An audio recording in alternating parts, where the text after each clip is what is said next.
हमने बड़े जतन से पाई थी जो आजादी, वो खंड खंड होने लगी है सत्ता के गलियारों से। जब भी उठी आवाज देश के कोनों से, सत्ता ने फिर किया दमन अपने हर हथियारों से। जी हां, पिछले 6 साल से हिंदुस्तान कुछ यूं ही महसूस कर रहा है। पिछले 6 साल आजाद भारत के लिए किसी बुरे सपने से कम साबित नहीं हुए हैं। किसान ने फसल की कीमत मांगी तो सत्ता ने लाठी और गालियों की बौछार कर दी। मजदूर ने काम का सपना देखा तो सत्ता ने उसे पैदल घर रवाना कर दिया। पैरों में छाले दिए, आंखों में आंसू, चेहरे पर बेबसी, स्वभाव में लाचारी दी और उसके आत्मसम्मान के चिथड़े चिथड़े कर दिए। नोटबंदी के दौरान बैंक की लाइनों में दम तोड़ता हिंदुस्तान कौन भूल पाया है। बेरोजगारी से मरते हिंदुस्तान के युवाओं को भी इसी 6 साल में देखा गया है। इसी भाजपाई सत्ता ने बेटी बचाओ का नारा देकर कठुआ से लेकर उन्नाव तक बेटियों की सुरक्षा को ही मजाक बना दिया। जनता द्वारा चुनी गई सरकारों को धन बल, बाहुबल, सत्ता बल के दम पर गिराने का मंजर भी इस देश ने पिछले 6 साल में खूब देखा। संविधान की हत्या के प्रयासों में भी भाजपा ने पिछले 6 साल में कोई कमी नहीं रखी। न्यायपालिका से लेकर हर संवैधानिक संस्था को तहस नहस करने का तो साहस जारी है। पिछले 6 सालों में भाजपाई सत्ता ने हिंदुस्तान से खुशियां छीन ली, भाईचारा छीन लिया, देश को तोड़ने का हर संभव प्रयास किया गया। और आज जब देश कोरोना के कारण 5000 मौतों के गम में डूबा हुआ है, तो ये अहंकारी भाजपाई सत्ता जश्न मना रही है। देश की बदहाली का जश्न, मजदूर के पांव में पड़े छालों का जश्न। इस जश्न की बदसूरत तस्वीर को पहचानिए इससे पहले कि देर हो जाए। जय हिंद।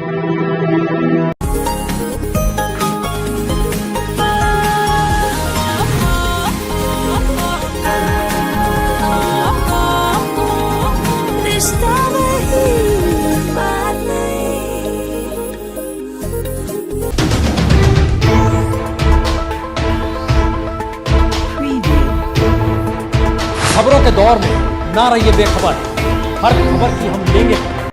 मैं आपसे कहना चाहता हूं मेरे देश के फर्स्ट टाइम वोटर को, आप भी संकल्प कीजिए कि पहला वोट आपका, जो आपके जीवन की ऐतिहासिक घड़ी है, आपके जीवन पर याद रहेगा कि पहला वोट कब डाला, कहां डाला, कौन सा चुनाव था, किसको डाला। ये जीवन भर याद रहने वाला है। हर किसी को पहली घटना याद रहती है। मैं जरा कहना चाहता हूं मेरे फर्स्ट टाइम वोटरों को, क्या आपका पहला वोट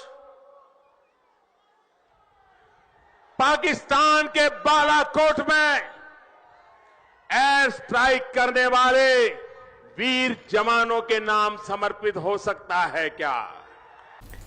पहले दिन की शुरुआत अपने नाम के हिसाब से इस अपील के साथ शुरू की जाए कि कोशिश की जाए कि जो हमारा सार्वजनिक जीवन है और जो हमारे देश के नियामक लोग हैं, जिन पदों पर बैठे हैं, उनसे ये उम्मीद की जाए कि वो सच बोलें और हमें झूठ के किसी दर्प में न रखें, हमसे साफ साफ बात की जाए।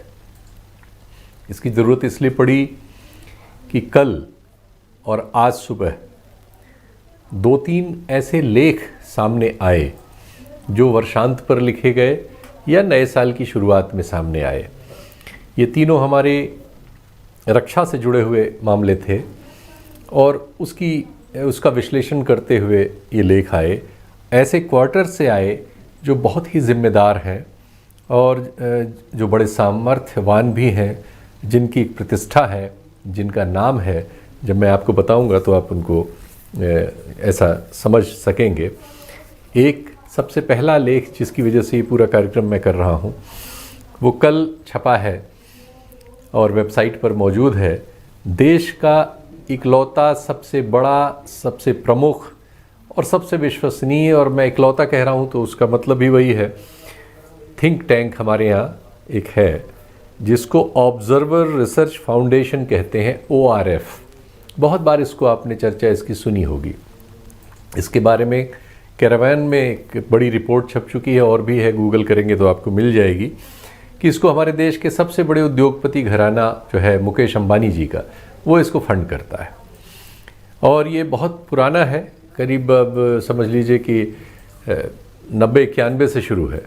तो अब ये तो 19 साल, तो इस सदी में 20वां साल आ गया, 10 साल उधर, तो 30 साल पुराना संगठन है ये।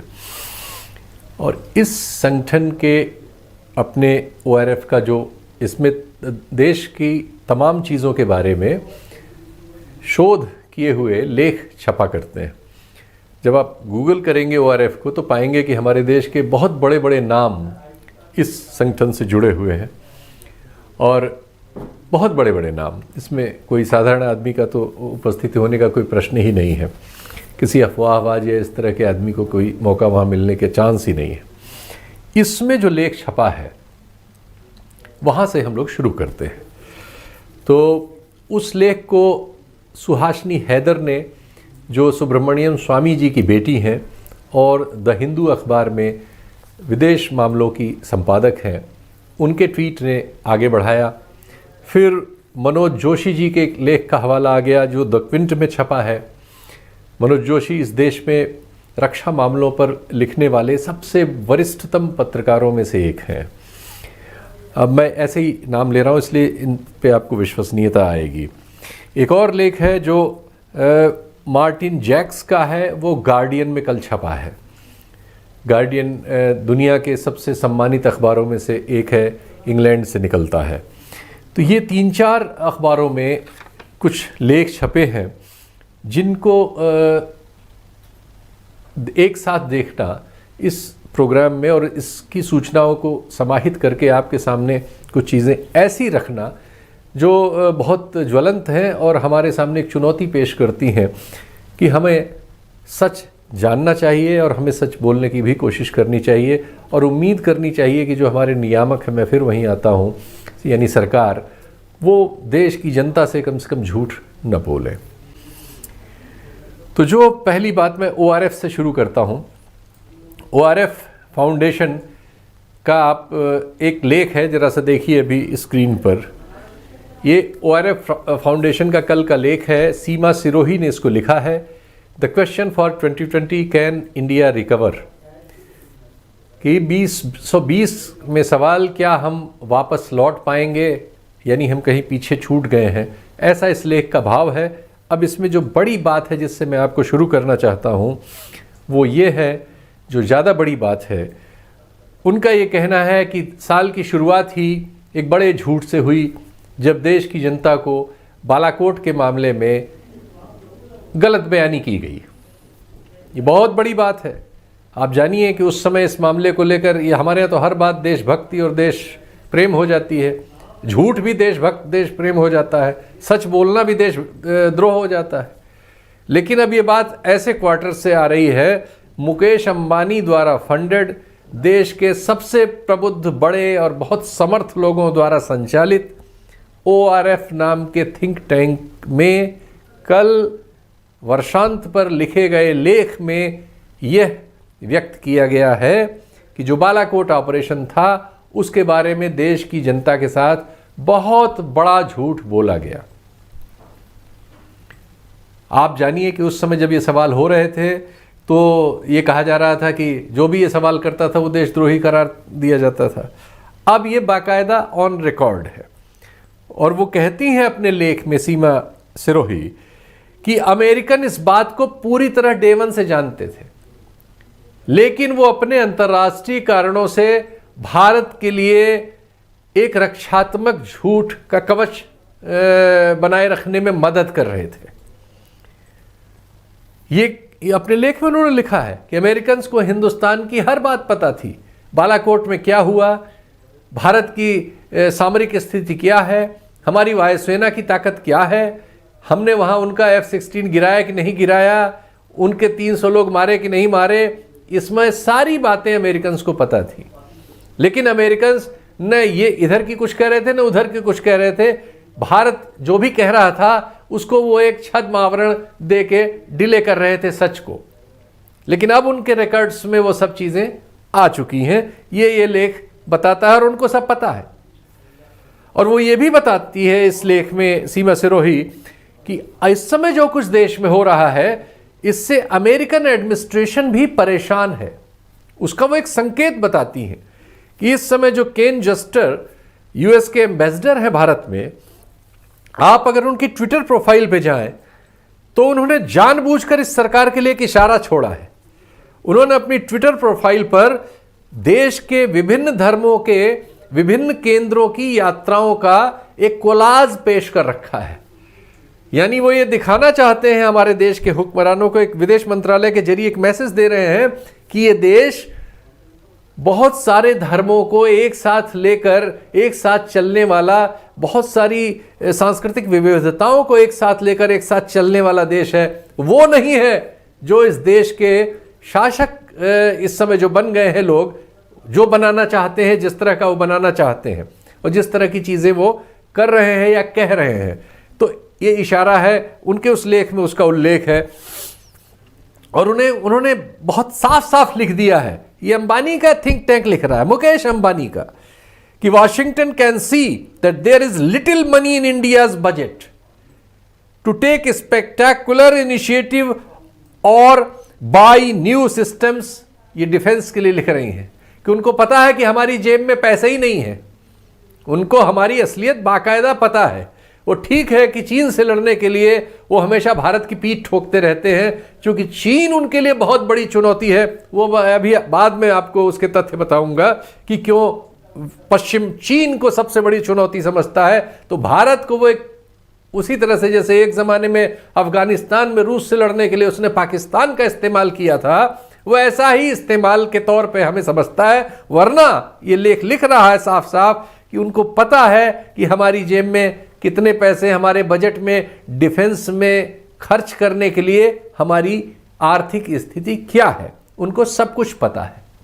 ये लेख बहुत निर्मम तरीके से लिख रहा है।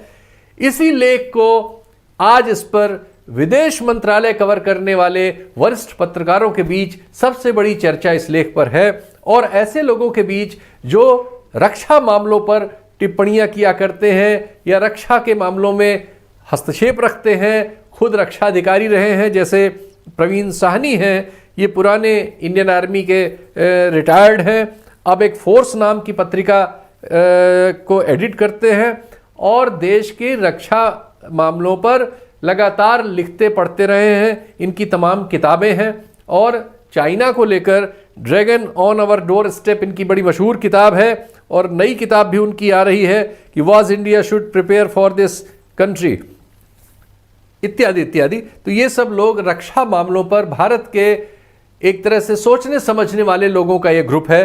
अब सुहासिनी का आप ट्वीट देखिए जरा। सुहासिनी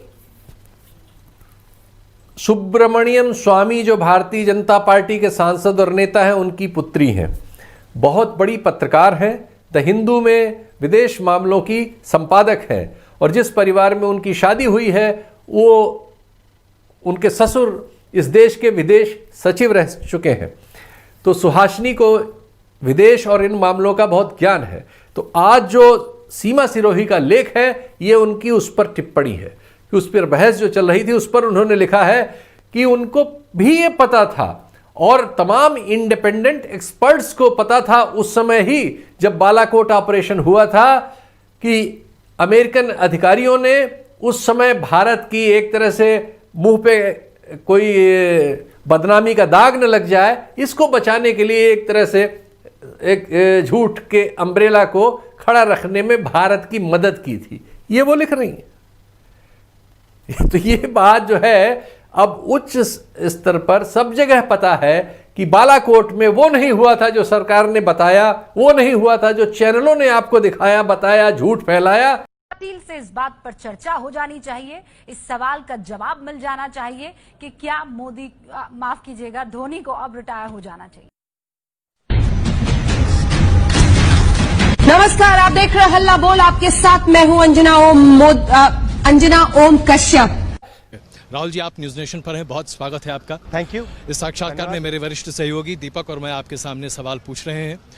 मेरा पहला सवाल आपसे ये है, आप देश की विचारधारा को बदलना चाहते हैं, आप देश को एक नई दिशा देना चाहते हैं, लेकिन क्या ये दिशा सत्ता परिवर्तन के साथ ही हो सकती है, क्योंकि वो तो एक राजनेता का धर्म है, लेकिन आप अपने आप को एक जननेता के तौर पर सामने रखते हैं। नहीं, मैं देश की विचारधारा को बदलना नहीं चाहता हूं। जो देश की विचारधारा है जी, उसकी बेसिस पर सरकार हम बनाना चाहते हैं। देश की विचारधारा प्यार की, भाईचारे की विचारधारा है, सब लोगों को एक साथ ले जाने की विचारधारा है, न्याय की विचारधारा है।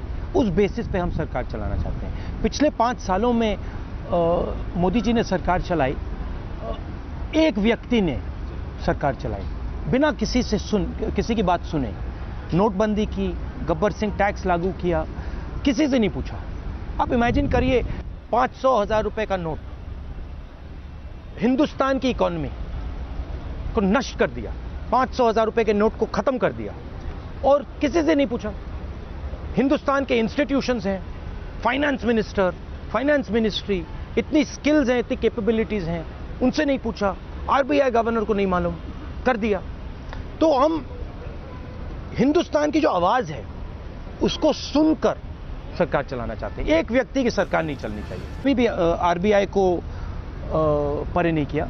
कांग्रेस पार्टी ने कभी भी सुप्रीम कोर्ट के 4 जज बाहर आके कभी नहीं कहे कि भाई हमें कोई ना कोई शक्ति काम नहीं करने दे रही है। कौन सी शक्ति थी वो? किसका नाम लिया? जज लोया का नाम लिया। तो शक्ति तो क्लियर है, शक्ति नरेंद्र मोदी थी। प्लानिंग कमीशन को नष्ट किया, इलेक्शन कमीशन पर आक्रमण किया, आरबीआई पर आक्रमण किया। कांग्रेस ने ऐसे कभी नहीं किया। राहुल जी, प्रियंका जी ने अपने दिल्ली के रोड शो में कहा कांग्रेस अगर करना भी चाहे नहीं कर सकती है, क्योंकि कांग्रेस का जो सिस्टम है वो आरएसएस के डिजाइन का नहीं है। कांग्रेस का सिस्टम कंट्रोल का नहीं है। कांग्रेस का सिस्टम काफी केओटिक है। तो कांग्रेस सुनती है और सुनकर काम करती है। आरएसएस बोलती है। आरएसएस प्रचार का इंस्ट्रूमेंट है। आरएसएस सोचती नहीं है, आरएसएस बस बोलती है। तो आरएसएस थोपती है, आप ये क्या? आरएसएस बोलती है। आरएसएस इज एम्पलीफायर, उनकी आइडियोलॉजी का एम्पलीफायर है। हमारी आइडियोलॉजी हिंदुस्तान को सुनकर बनती है। हमारी पार्टी ने बैंक नेशनलाइजेशन किया, उसको आप लेफ्ट ऑफ सेंटर कह सकते हैं। उसी पार्टी ने 10-15 साल बाद लिबरलाइजेशन किया, उसको आप राइट ऑफ सेंटर कह सकते हैं। उसी पार्टी ने मनरेगा दिया, उसी पार्टी ने जीएसटी की बात की। तो कांग्रेस पार्टी प्रैग्मेटिकली सुनकर काम करती है। जो देश कह रहा है उसका इस्तेमाल करके सरकार को चलाती है। हमारे पास कोई फिक्स्ड आर्किटेक्चर नहीं है। नहीं, लाइन ऑफ थॉट है। हमारा लाइन ऑफ थॉट यह है कि हिंदुस्तान की आवाज को सुनकर सरकार चलानी चाहिए। राहुल जी, जो मुद्दा है, कोई जैसे सेंट्रल रिजिड आइडियोलॉजी वो नहीं है। अगर हमें लगता है कि हिंदुस्तान के किसान चाहते हैं कि उनकी मदद करनी है तो हम कर माफ करते हैं। तो यानी रिजिडिटी के आप खिलाफ हैं? आप हम किसी नहीं, भी हम हिंदुस्तान की आवाज नहीं, हम हिंदुस्तान की आवाज को दबाने के खिलाफ हैं। जब आप आरएसएस जैसा संगठन हिंदुस्तान के इंस्टीट्यूशंस पर आक्रमण करता है, जब नरेंद्र मोदी जी ने आरबीआई के गवर्नर से बिना पूछे 500 और 1000 रुपए का नोट रद्द किया, उन्होंने हिंदुस्तान की आवाज नहीं सुनी। क्योंकि हिंदुस्तान की आवाज ने कहा है कि फाइनेंशियल मामलों में हम इस इंस्टीट्यूशन को अपना एडवाइजर बनाएंगे। नरेंद्र मोदी जी ने उनको परे कर दिया। कांग्रेस पार्टी ऐसे कभी नहीं करती। और कांग्रेस पार्टी ने इंस्टीट्यूशंस बनाए हैं। कांग्रेस पार्टी ने सबसे जरूरी लड़ाई, सबसे जरूरी इंस्टीट्यूशन पार्लियामेंट, किसकी लड़ाई? अंग्रेजों के खिलाफ लड़ाई जो हम लड़े, जो कॉन्स्टिट्यूशन दिया, देश की जनता ने की आवाज ने दिया, मगर कांग्रेस पार्टी ने। दीपक सवाल पूछ रहे हैं। के बाद भी सूरत की सभी सीटें हमने जीती और अब 5 साल के कामकाज पर चुनाव हो रहा है। ये जो जवाब था प्रधानमंत्री की नोट शीट पे था, वो जो कागज था उनके हाथ में, उसमें ये जवाब लिखा हुआ था या नहीं लिखा था? राहुल जी, नोट शीट पे तो उनकी सिर्फ कविता लिखी हुई थी। वो तो कविता लिखी हुई थी। हाँ, मगर जो उनकी नोट शीट थी, जो उनके हाथ मतलब उन्होंने लिखा था, जिसपे क्वेश्चंस लिखे हुए थे, तो वो तो पूरे इंटरनेट ने देखा है। कविता थी मगर उस पे क्वेश्चंस भी थे। मेरा कहना है कि ये जो उनका रिप्लाई है, ये नोट शीट पर था या ये मेमोरी से आया?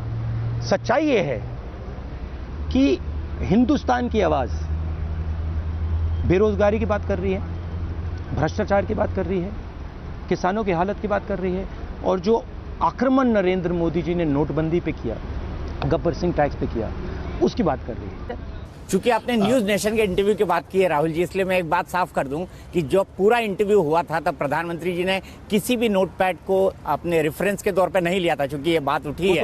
और दूसरी बात, आप ऐसे करिए, इसको आप एडिट करना चाहते हैं, इसको नहीं बिल्कुल नहीं, बिल्कुल नहीं, बिल्कुल नहीं, बिल्कुल नहीं, बिल्कुल नहीं, बिल्कुल नहीं। अगर आपको अच्छा नहीं लगा, नहीं सर, अगर आपको डर लगा, बिल्कुल नहीं, बिल्कुल नहीं, मैं परमिशन दे रहा हूँ। नहीं, बिल्कुल नहीं, बिल्कुल बिल्कुल नहीं, बिल्कुल नहीं, बिल्कुल नहीं। प्रधानमंत्री नरेंद्र मोदी का ये कहना है कि सर्वे सर्वा से पूछो, आपका नाम नहीं लेते हैं, लेकिन सर्वे सर्वा से पूछो कि क्या उनके परिवार ने देश पर इमरजेंसी नहीं लगाई थी, क्योंकि वो कहते हैं कि आपके परिवार ने इंदिरा गांधी जी ने इमरजेंसी लगाई थी, और इंदिरा गांधी जी ने बिल्कुल माना कि इमरजेंसी गलत थी, और मैं भी यहाँ कहता हूँ कि इमरजेंसी गलती थी। और बताइए, एक और उनका आरोप है, वो ये कहते हैं कि सर्वे सर्वा से ये पूछो कि घोषणा पत्र क्या होता है, क्योंकि वो कहते हैं कि जो घोषणा होती है वो घोषणा पत्र में होता है। उनका ये आरोप अपने आप में सही, क्योंकि उनका ये कहना है कि आप जनता को मूर्ख बनाते हैं, आप दिव्य सपने दिखाते हैं, आप बस जो नरेंद्र मोदी के दिल में है वो कह देते हैं, वो जनता को मूर्ख बनाते हैं, वो कह देते हैं। देखिए, हमारा जो मैनिफेस्टो बना है,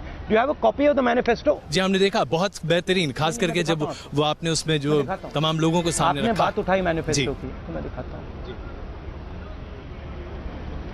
हमारे मैनिफेस्टो पे देखिए, ये जनता है, और ये मेरी छोटी फोटो है कांग्रेस पार्टी की, छोटा सा सिंबल है। नरेंद्र मोदी जी की मैनिफेस्टो पे नरेंद्र मोदी का चेहरा इतना बड़ा है। ये फिलॉसफी है, इसमें हमने जनता से पूछकर, जो भी इसमें आया है जनता से पूछकर आया है, चाहे वो किसानों की बात हो, मजदूरों की बात हो, न्याय योजना 3,60,000 रुपए 5 साल में, 72,000 रुपए साल में। नरेंद्र मोदी ने 15 लाख रुपए का झूठ बोला। नरेंद्र मोदी जी से पूछिए 15 लाख का क्या हुआ, नरेंद्र मोदी जी से पूछिए 2 करोड़ युवाओं का रोजगार देने का क्या हुआ, किसानों को सही दाम देने का क्या हुआ। और नरेंद्र मोदी से आप कह दीजिए, एक बार फिर इंटरव्यू हो तो उनसे कह दीजिए कि मेरे साथ आके राफेल पे डिबेट कर लें, राफेल पे डिबेट कर ले, 15 मिनट डिबेट कर ले मुझसे। मैं बता रहा हूं, किताब लानी पड़ेगी, किताब लानी पड़ेगी।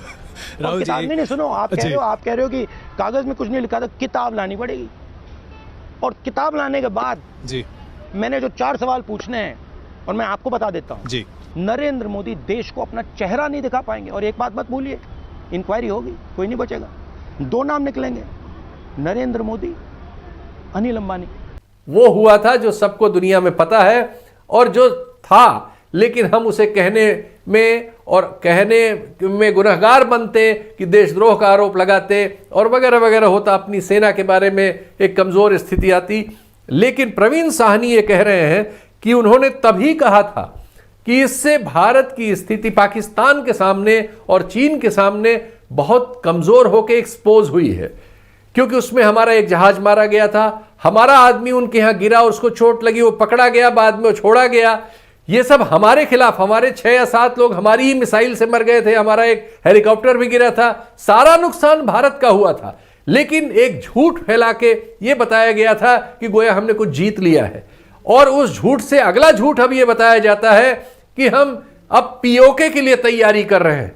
इस समय लगातार व्हाट्सएप पर और तमाम तरह के इस तरह के जो मीडिया हैं जो रात दिन पाकिस्तान हिंदुस्तान करते रहते हैं, उनके लिए एक तथ्य मैं लगा देता हूं पहले।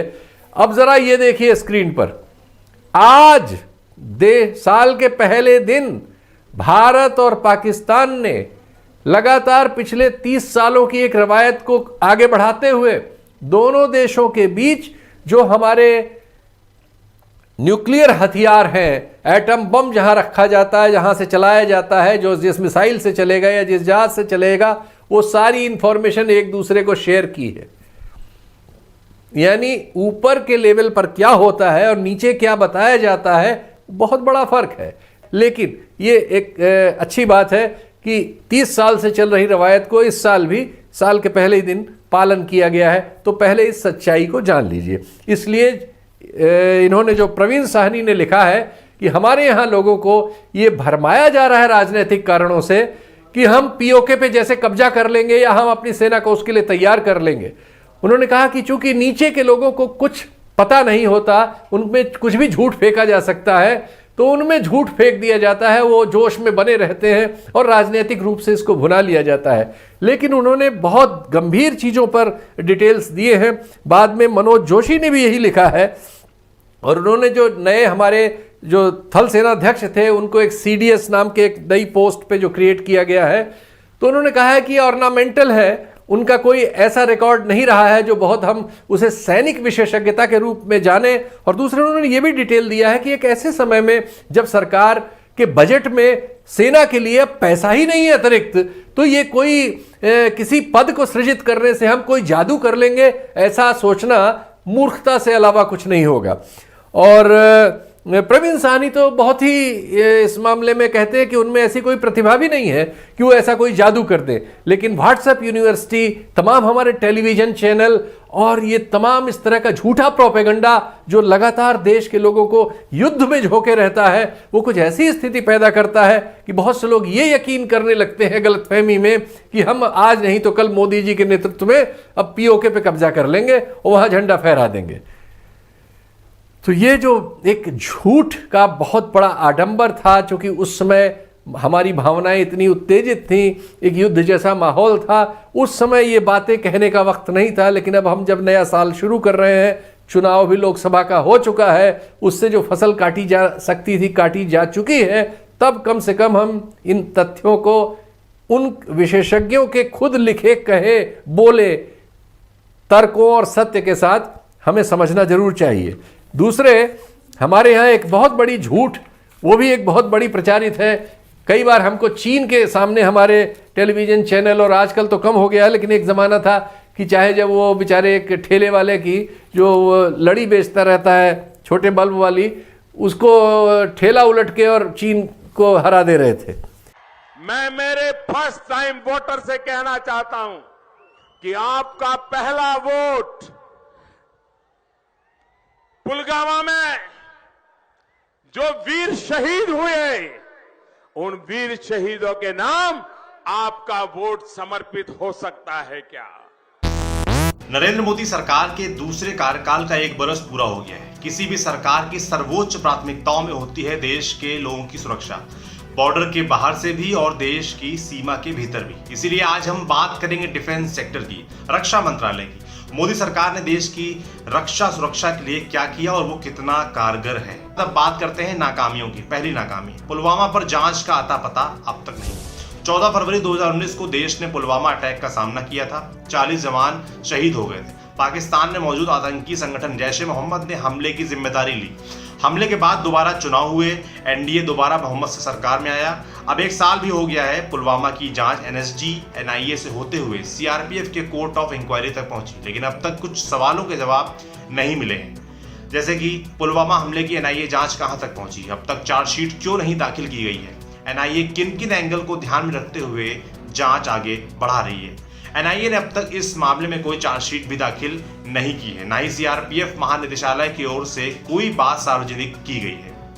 सेना के नाम पर वोट मांगना, सेना के नाम पर दे दो बाबा, वोट दे दो, दे दो बाबा, सेना के नाम पर वोट दे दो बाबा, सेना के नाम पर वोट दे दो। ये सम्मान है सेना का, ये सम्मान है सेना का सर, ये सम्मान है सेना का, ये सम्मान है सेना का सर, ये अभिमान कर रहे हैं आप। ये सम्मान है, वोट दे दो बाबा, वोट दे दो हमको, सेना के नाम पर वोट दे दो बाबा, ये सम्मान है। इसके अलावा कश्मीर को लेकर सुरक्षा पॉलिसी नहीं बन पाई है। जम्मू कश्मीर से अनुच्छेद 370 तो हटा दिया गया, लेकिन सुरक्षा का मामला अभी पुख्ता नहीं हुआ है। अभी भी वहां आतंकी और सिक्योरिटी फोर्सेस के बीच मुठभेड़ की स्थितियां लगातार बन रही हैं। इसमें हमारे सिक्योरिटी फोर्स के जवान शहीद होते जा रहे हैं। 2019 और 2020 अब तक मिलाकर जम्मू कश्मीर में सिक्योरिटी फोर्स के कुल 107 जवान शहीद हो चुके हैं। इसके अलावा 52 सिविलियन मारे जा चुके हैं, आतंकी भी मारे गए हैं 247।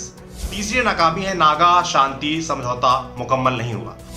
एक तरफ बोडो पीस पैक्ट ने देश की आंतरिक सुरक्षा को मजबूत किया, लेकिन नॉर्थ ईस्ट और उसके सीमाई इलाकों को पूरी तरह मजबूत करने वाला एक काम अभी भी बाकी है, नागा पीस पैक्ट।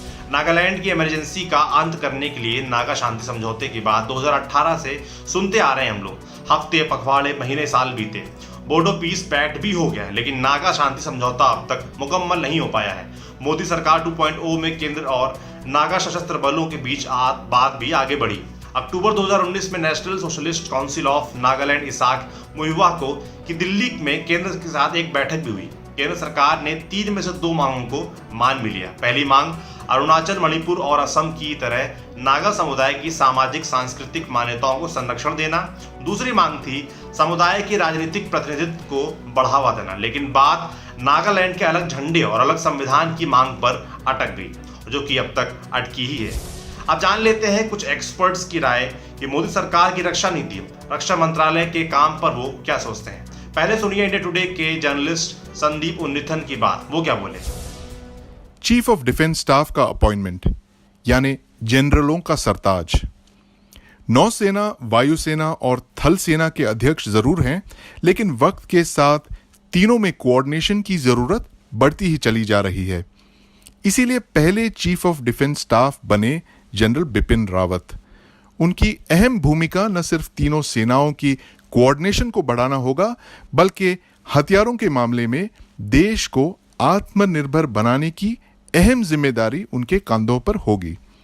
दूसरा, बोडो पीस अकॉर्ड।